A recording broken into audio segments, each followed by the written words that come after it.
देख संसारर नीतिबाणी गुरु ब्रह्म देउछन्ति आनी सकल मनुष्य जीव संसार रे थिबो सकल भाव देखुथिबो अनेक विचारण आसुअछि बाणी सप्त ऋषि देउछन्ति मन भीतर कहानी रूप जुग अनुभव कराइबे मात्र स्वप्न आकार रे आसिबे देव महिमा गोसाई देइथिबे आनी सकल पदार्थ चिन्हि रखिथिबो ब्रह्मांड ठाकुर जहा देउछन्ति प्रभु फल प्रसाद बांटी न खाइब समस्त गुरु आज्ञा देउछन्ति दान स्वरूप ज्ञान स्वरूप भाव स्वरूप अनेक देउछन्ति आत्मा भीतर रे अनंतपुर रे स्वामी अलेख देउछन्ति ब्रह्मांड चक्रधर अलेख भुवने दिशुअछि महाशून्य जेते अछि मंदिर लागुअछि लय कृति भावरे संभूत बानारे अलेखंकर शून्यवासी अटंती सेही शून्य पुरुष शून्य आदेश दियंती आनी सकल विनाश करिबे ध्वंस गुरु ब्रह्म रूप देउछन्ति दान ब्रह्मांड ठाकुर अलेख अनादि अनंत विश्वमय ज्योतिर्मय ज्ञानदेव ठाकुर ब्रह्मांड विचार करी देउछन्ति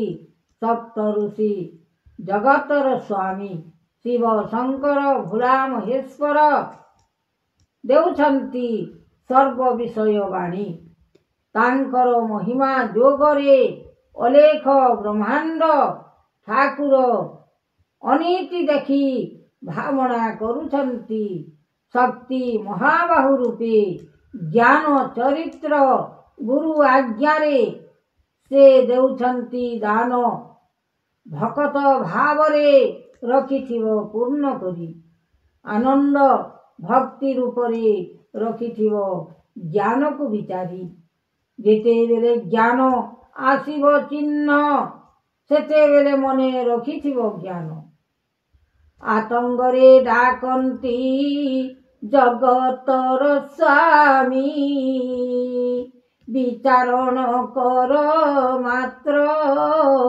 देव नाम को घेनी अलेख ब्रह्मांड रूप देउछन्ति स्वरूपे ज्ञान चरित्र दियन्ति गुरु आज्ञा रूपे अनंत महिमा जात जे कले ब्रह्मा ऋषि एहि वेद शिक्षा देइले ब्रह्मांड को आसी जगत रमण देइले ब्रह्म ज्ञान वेद स्वरूप देइले नामटी तुम्भे चक्रधर रख रख नाम ब्रह्मांड तेणु करिण भिक्षा जहा मागिलिनी तेणु जे तेरे पाइली शिक्षा अनेक विचार नाम जे हृद वेदना फाटी चैतन्य जे देव ऋषि गुरु आज्ञारे पशी चरणटी मूल करिल देव मानस गुण चरित्र फल को देखिल गुरु आपण जान एही रूप जुग अवतार कले ब्रह्मांड हरि विचारण कले मात्र जे देव शंकर सेही भोलानाथ जोगेश्वर जागिछन्ति स्वर्णवासी देव शक्ति जे नाम महिमा जागी अलेख भुवने कृति ଅଛି ଯାହା ମନରେ ଚିନ୍ତିତ ଭାବରେ ରଖିବ ତେଣୁ ଯତନରେ।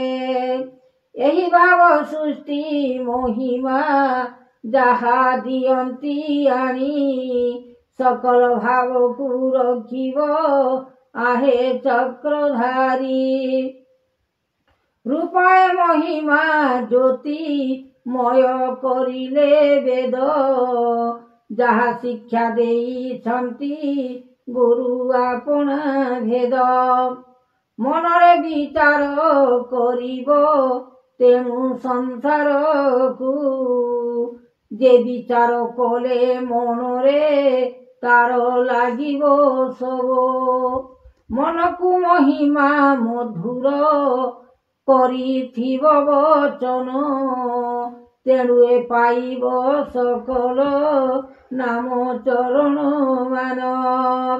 ଏ ବିଧାନ ରୂପେ କରିବ ନାମ ଭକତି ଭାବେ ଅନନ୍ତ ଯାତନା କରିବ କୃଷ୍ଣ ଚରଣ ପାଦେ। ଧ୍ୟାନ ମନକୁ ରଖିବ ତେଣୁ ଆତଙ୍ଗ ହରି ଜଣାଣ କରୁଛି ବେଦ ଯେ ରଖିଥିବ ଆବରି। ଏ ମନ ଭିତରେ ମହିମା ଜାଗିଛନ୍ତି ବସିଣ ଯାହା ଶିକ୍ଷା ଦେବେ ଦାତା ଯେ ସେ ତ ସକଳ ମାନ। ରୂପ ଯୁଗ ତାହା ଅବତାର ଦେଉଛନ୍ତି ଏହି ସକଳ ବିଚାର କରିବ ମନ ଲାଗିବ ମୋହି। ତେଣୁ ଏ ବଚନ ମାନ ଦେଉଛନ୍ତି ଏ ଶିକ୍ଷା ଗୁରୁ ଆପଣ ଯେ ଦେଅନ୍ତି ତେବେ କରିନ ଲେଖା। ଆନନ୍ଦରେ ଜ୍ୟୋତି ମହିମା ତେଣୁ କରି ଦେ ଭକ୍ତି ଏ ଭାବ ଚରଣ ଲାଗିଛି ମନ କରିଲେ ନୀତି। ଗୁରୁ ଆଜ୍ଞା ଦେବ ଦାତା ସେ ଦଇବ ଫଳ ଯାହା ଦେଇଛନ୍ତି ଆପଣ ସେ ଯେ କରିବ କାଳ। ବିଚାରଣ ମନ ତହିଁ ଯେ ଲାଗିଅଛି ଏ ନୀତି କର୍ମ ଯୋଗ ଦାନ ଦେଇଲେ ପ୍ରଭୁ ବ୍ରହ୍ମାଣ୍ଡ କୀର୍ତ୍ତି। ନାମ ଯୋଗ ଅନୁମତି ଯେ ତେଣୁ କଲେ କମଳ ଲୋଚନ କହିଲେ ଗିରି ଧାରି ଅଟେ ସକଳ। ବିଚାରଣ ମନ ଆଜ୍ଞା ଯେ ତୋଷ କର ଶ୍ରୀମତୀ ଗୁରୁଦେବ ଆଜ୍ଞା ଦେଇଲେ ରାମ କରିଲେ ନୀତି। ଯୋଗ ବଳେ ତାହା ଦେଇଲେ ବ୍ରହ୍ମ ରୂପକୁ ଚାହିଁ ସଂସାରର ବଳ ଦେଇଲେ ଶିକ୍ଷା କରିଲେ ଆଣି। ଗୁରୁ ଏ ବ୍ରହ୍ମାଣ୍ଡ ଚୈତନ୍ୟ ଲାଗିଅଛି ଏ ଲୟ ଏ ମନ ଭିତରେ କରିବ ଆତ୍ମା କରିଣ ତେଜ। ଜ୍ଞାନକୁ ବୁଝିବ କର୍ଣ୍ଣରେ ରଖିଥିବ ମନେ ବେଦକୁ ବୁଝିବ କର୍ଣ୍ଣରେ ରଖିଥିବ ଏ ମନେ। ଉତ୍ତର ଅନନ୍ତ ଦେଇଲେ ତେଣୁ ଗୋବିନ୍ଦ ଦାସ ଚରଣ କରିଲେ ଭଜିଲେ ତାଙ୍କ ଗୁରୁ ବ୍ରହ୍ମାଣ୍ଡ। ଜଗତର ସାଇ ଦେବ ନାରାୟଣ ଏ ରୂପ ଅଲେଖ ବିଚାର କରିଲେ ରଖ ସତ୍ୟ ଏ ଭାବ। ଅନନ୍ତ ଯାତନା ମହିମା ଗୁରୁ କରିଲେ କୃପା ସଂସାରରେ ମାତ୍ର ଦେଇଲେ ପ୍ରଭୁ ହୋଇଲେ ଏକା। ଏହି ତେଜବାନା ଶକ୍ତି ଗୁରୁ ଚରଣ ରୂପେ ଗୁରୁ ଆଜ୍ଞା ଦେଇଛନ୍ତି ଏହି ସକଳ ପାଦେ।